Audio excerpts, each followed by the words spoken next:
Coming up, we'll visit a community college setting its sights on high-demand aviation careers. Meet a local entrepreneur who has turned vintage aircraft restoration into a successful business. See how at-risk youth are turning their lives around through the power of flight. And explore a Sacramento Aerospace museum sharing our region's and nation's aviation history. It's all next on Knowledge Takes Flight.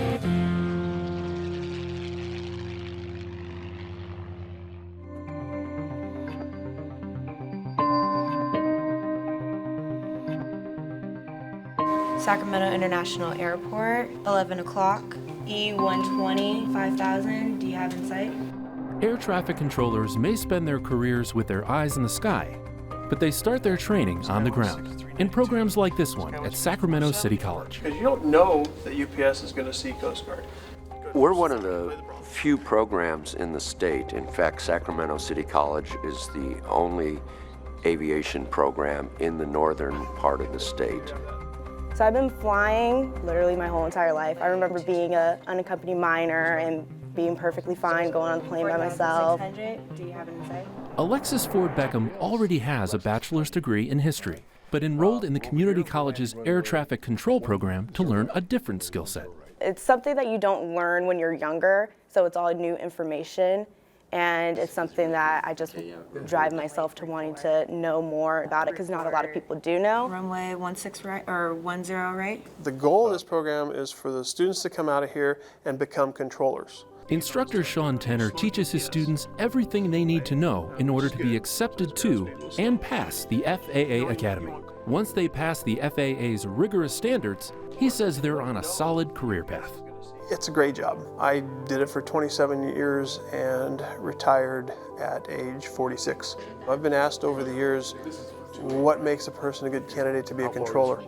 And my answer has always been someone who can make very quick, common sense decisions and multitask. Sacramento City College is one of the oldest community colleges in the state, with a long history tied to aviation and aeronautics. Back in the 30s, preparing in the run-up to World War II, there were very specific needs in the community, and the aeronautics program was created to respond as the nation was preparing for war.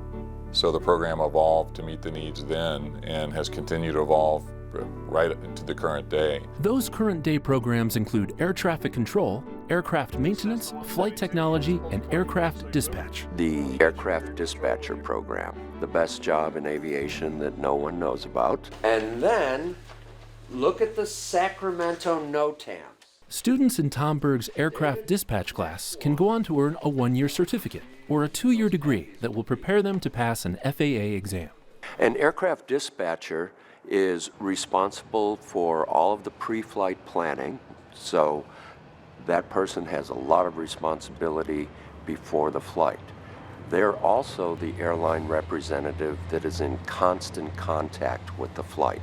Pilots taxiing Sierra on taxiway. I've always been interested in aviation. I used to wait for my mom at the airport, and it kind of seemed like it has life there, you know. Everybody had a purpose, everybody was going somewhere. AOL Abra is a native of Ethiopia who initially wanted to be a pilot, but flying lessons were too expensive, so he instead turned to dispatch. Dispatcher is really interesting. It just, you're always doing something. You're not like, it's not like a boring office job, you know, you're always doing something. So the terminal approach radar is out of service. No matter how challenging the course can be at times, students can rest assured they're in good hands. At the end of this course, the FAA will send an examiner here to give their practical exams. In 8 years, we've only had 2 students that didn't pass on the first try. So it's a pretty good program. What's the problem with Oakland? As the industry continues to evolve, the close relationship that our faculty have with people in the industry, we will be prepared to help train students for the needs of the industry moving forward.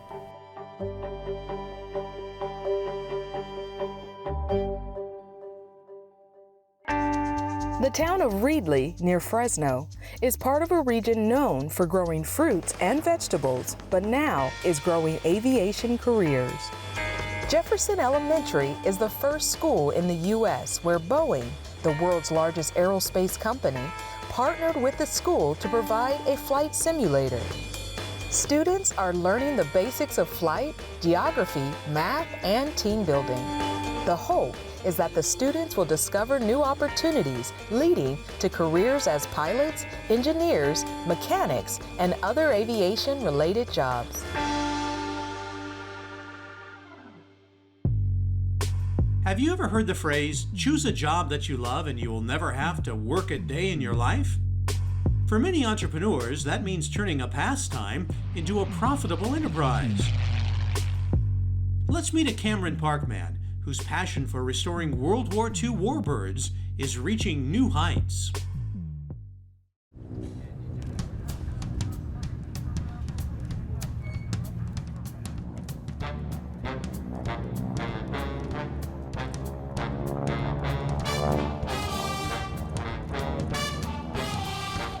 A vintage World War II T-6 buzzes the Cameron Park runway. Not an unusual sight for the crew at Vultures Row Aviation.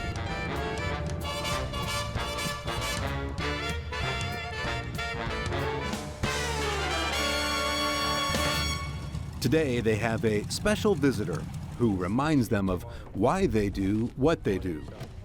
More on him in a moment. This team is in the plane restoration business.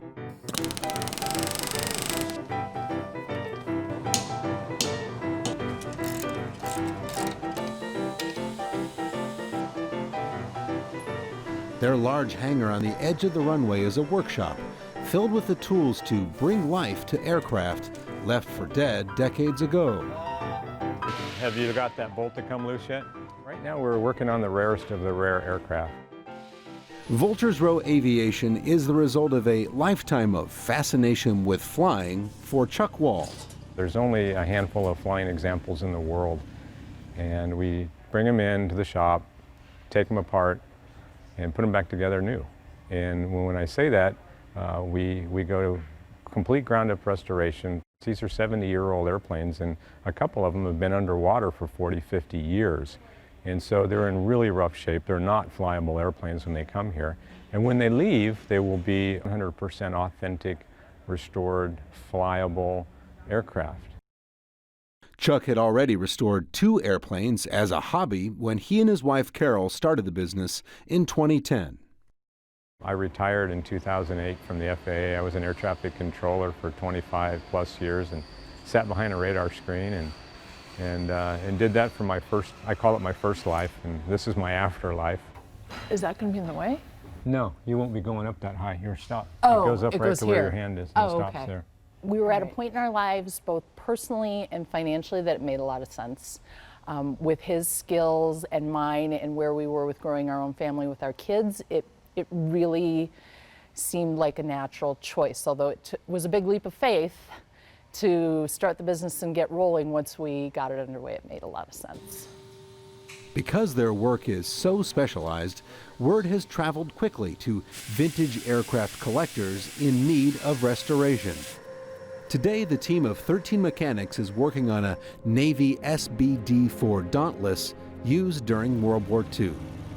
It went to the Great Lakes region in late '43 for training, and it was flown on and off of the USS Sable, and it had an engine failure at one point when a student was doing carrier qualifications. On takeoff, the engine just failed right at the end of the ship, and then it sat at 315 feet in Lake Michigan for 50 years. So that is truly a 100% ground-up restoration. And the timeline on something like that, it will run 4 to 5 years. Right now, we're trying to finish up the fuselage part of it so that the riveting can get done, and the airplane here in the next couple months will be on 3 wheels. The wings are going back together, and we're about a year away from flying. Of course, this kind of full restoration isn't cheap. You can spend upwards of $2 to $3 and even $4 million on some airplanes and more. But it's a price their clients are willing to pay. It's because of the rarity of the airplane. What they're doing is they're preserving history for future generations. They take great pride in their collection of aircraft, and rightfully so, because they're spending a lot of their own time and money preserving history from the greatest generation. And so we try to step up to the plate and meet the same challenge, to where we can provide the authenticity and try to recreate exactly the way the airplane was, so that it is a time capsule to be continued on for many decades and hundreds of years to come. If the idea of an airplane rescued from the bottom of Lake Michigan taking flight impresses average folks, imagine Francis Ferry's reaction. Would you like to go see the engines? Yeah. Engine shop is down this way. I didn't think I'd ever see a SB-2C again, and I think we're going to be able to. I'm 94, I'll be 95 pretty soon. So how long is it going to be before you get this plane fixed and ready to fly? 2 years. 2 years? Oh, I'll make it. Yeah, I'll make it. He was piloting one of these as Naval Lieutenant Francis Ferry in 1945. His mission, sink the Japanese warship Yamato, the most powerful battleship ever constructed to date. I was the second plane to dive, and I was credited with the hit that started the fire on the Yamato, which eventually caused its sinking. Chuck invited Francis and fellow World War II pilot Roy Coverdale here today to take a look at the restoration. The men got the red carpet treatment. The staff at Vulture's Row got some wisdom in return. I was at a meeting on the East Coast, and there was a Japanese admiral and a Japanese general at the same table that I was at. And I made a statement like, I was sorry that I was the person that attacked your battleship. And the admiral turned to me and he said, "The war is over. We're at peace and we are friends now." And I just got quiet. I couldn't say anything more. What did that make you think when he said that? I thought of the people that I destroyed. You carry it with you? Yep.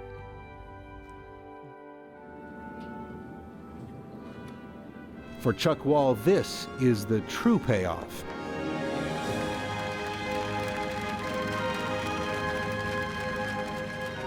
His father piloted during Vietnam and grandfather in World War II. But Chuck never flew military missions.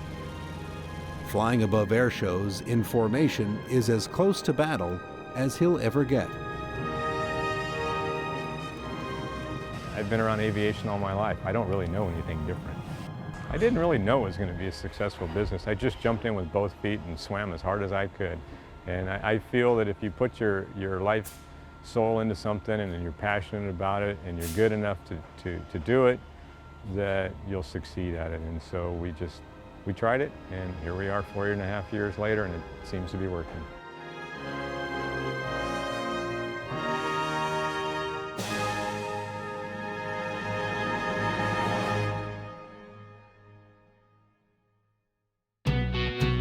Each October, the California Capitol Air Show attracts more than 100,000 spectators to an event designed to honor the Sacramento region's rich aviation heritage and our veterans.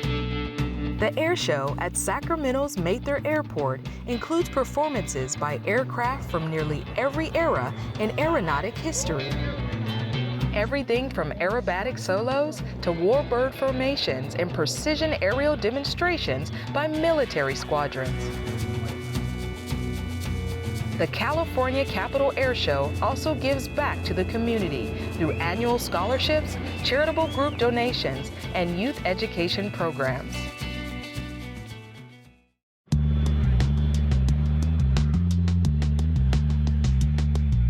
A unique collaboration between world-renowned aviator Sean Tucker and educators in his hometown of Salinas paved the way for at-risk high school students, offering aviation opportunities as they work towards graduation.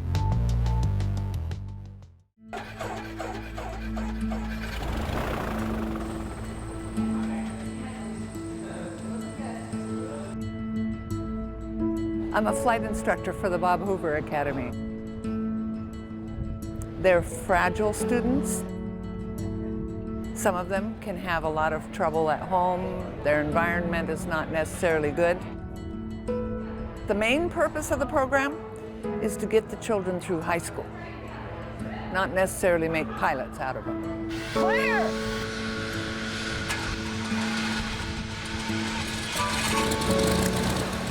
I've never been on a plane ever because I'm really terrified of heights and the school told me that's how this school's gonna work. If you don't get your first flight, then you won't be able to do anything. You have to get your first flight, and I had to conquer my fear. Cleared takeoff 26, looking 757 Kilo Foxtrot. And now with the throttle, smooth, positive, full power. Push it all the way to the wall.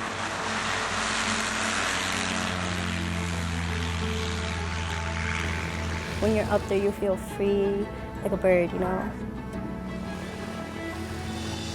The Bob Hoover Academy has just been a tremendous asset to the Monterey County Office of Education, to our students who are most at risk, who need to have an opportunity in life. Because flight lifts you up not only in the air, but also in what is possible for you in your life. And I think that's the greatest asset of the program, is that our students can see that they too can soar to boundless heights in whatever they choose to do.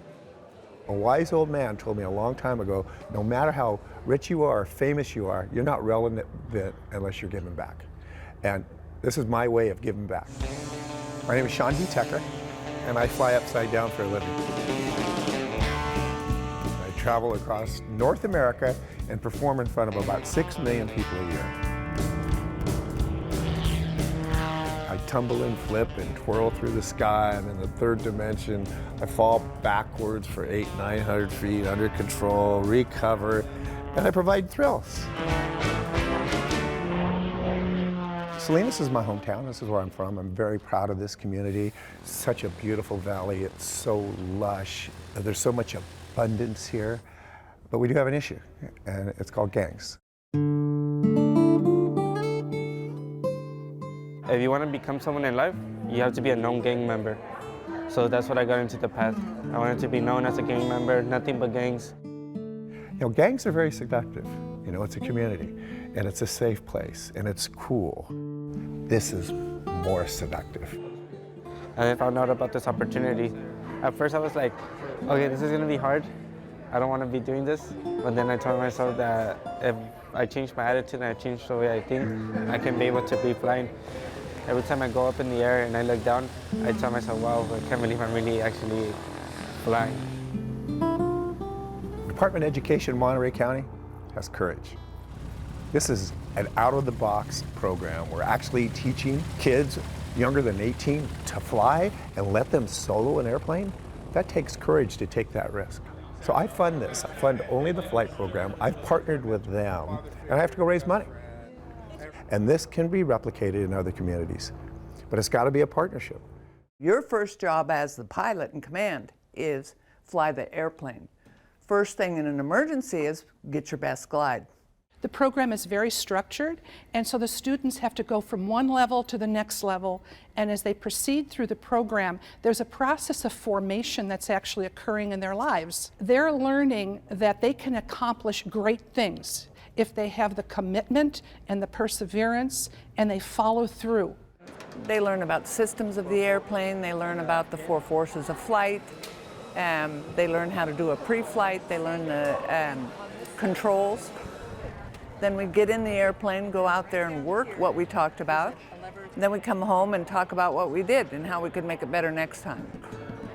We're aiming them to solo an airplane, and that means that they have the confidence and the instructor has the confidence that we can go out, we fly a little bit, make sure you're greased up and ready to go, and then I jump out. And then you do 3 landings and takeoffs by yourself. You gotta take everything serious. You can't mess around. I feel like being in this program helps me a lot because I just stay focused on my main thing, which is I want to fly. And I've been wanting to do that since I was a little kid. Before coming here, I had dropped out of school and I was working in construction. That's not what I wanted to do my whole life, you know? So I decided to come back and follow my dream. They have come from very challenging backgrounds, and they have had failures in their lives. Then they enter into this program, and there's hope. There's hope for what they can do. It's changed a lot, like, in my life, because like I feel like I'm actually getting to where I want to be in life. Before this program, I was really stuck. I was really worried of what I wanted to do after high school, if I wanted to go to college. You know, I see myself either a pilot or mechanic or even both. Everyone cares about what you're going to do with your life, what you want to become, somebody in life, getting paid, not stealing cars, not doing this, that. You get paid $120,000 salary, cool with me. To me, to see that transformation is unbelievable. To see them finally get that aha moment. They go, I'm relevant, I'm worthy. That's powerful.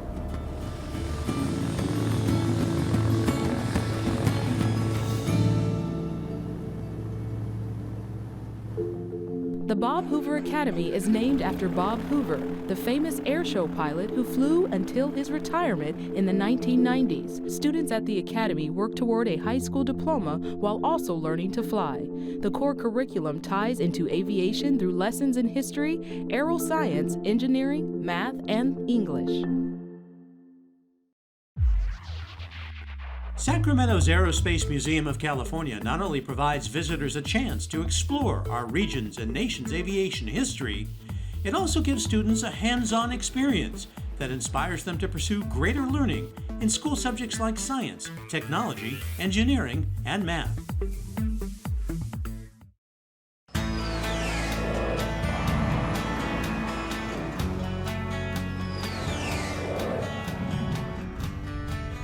These aircraft that you see here didn't just happen. They were engineered to do the things that they do. It was chilly and rainy, a perfect day to be inside, but the weather didn't bother these fifth graders a bit as the stories of these planes flowed from people who know these aircraft well. It's designed like the bottom of a boat, so that way, you know, reduces the drag as it's either taking off or landing in the water.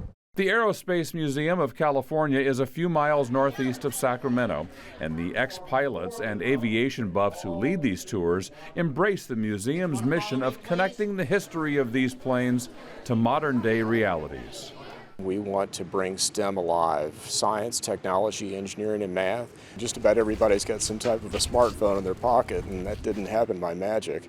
You know, as we move forward, STEM education is going to be very important for any type of a high-end career. Watch your step as you come in. Having that type of education will offer better opportunities, higher wages, you know, a better lifestyle for the people who gain those types of STEM career education. The museum has more than 40 aircraft and 3,000 artifacts on display. More than 250 docents volunteer their time explaining the planes, engines, and solar system. There are planes here from World War II through the Gulf Wars. These kids are from Hoover Academy, a charter school in Rockland, and this field trip hit the mark. And I like that they explain so much. Like, it's not like, well, we use this here, so okay. But they explain how and why and how it was engineered specifically to be used that way. It's crazy how that people have flown in them and actually been in World War II in them. I just like learning about the history behind the airplanes. 10 and 11-year-olds from Hoover Academy have become regulars at the Aerospace Museum. This is our third year actually bringing the fifth graders to this museum. Every year they really enjoy going out, looking at the airplanes and learning about aerodynamics as part of our STEM curriculum. Jessica Alva is a math and science teacher who helps arrange the annual visits. She's thrilled the Aerospace Museum stresses that relationship between flight and those subjects that make up STEM. They're really gearing their exhibits towards school-age children. I love coming here and getting the hands-on experience. So now that we have that technology, we're able to implement those things in the classroom. We can do things like 3D printing, robotics, all that stuff now in schools, which is awesome. The Aerospace Museum is boosting its outreach to school districts to get more kids through the doors. Attendance this year is up about 20%. They say it's their mission of honoring the past while inspiring the future. Parents along for the field trip also appreciate the museum's purpose. It's an amazing experience for kids to get out of the classroom a little bit and get to put their hands on these things that they're learning about, see how all the science and math and engineering really ties into real life. It's not like, well, you can just study this and now you know about it, but then if you know that you can actually use those skills for something in real life, then you might be more interested in learning about them. While the kids toured, parents and teachers were allowed a few minutes on flight simulators in the museum's flight zone. It's no wonder the popularity of this place is on the rise. I used to be a high school teacher, and I used to bring my students here, and they would come out of this museum just absolutely inspired. They wanted to go learn how to fly or learn how to be a air traffic controller, or dispatcher. People wanted to be astronauts, you know, and so everything is available when you get inspired to do it. That inspiration is available 6 days a week at the Aerospace Museum of California, where parents, teachers, and kids couldn't be more welcome.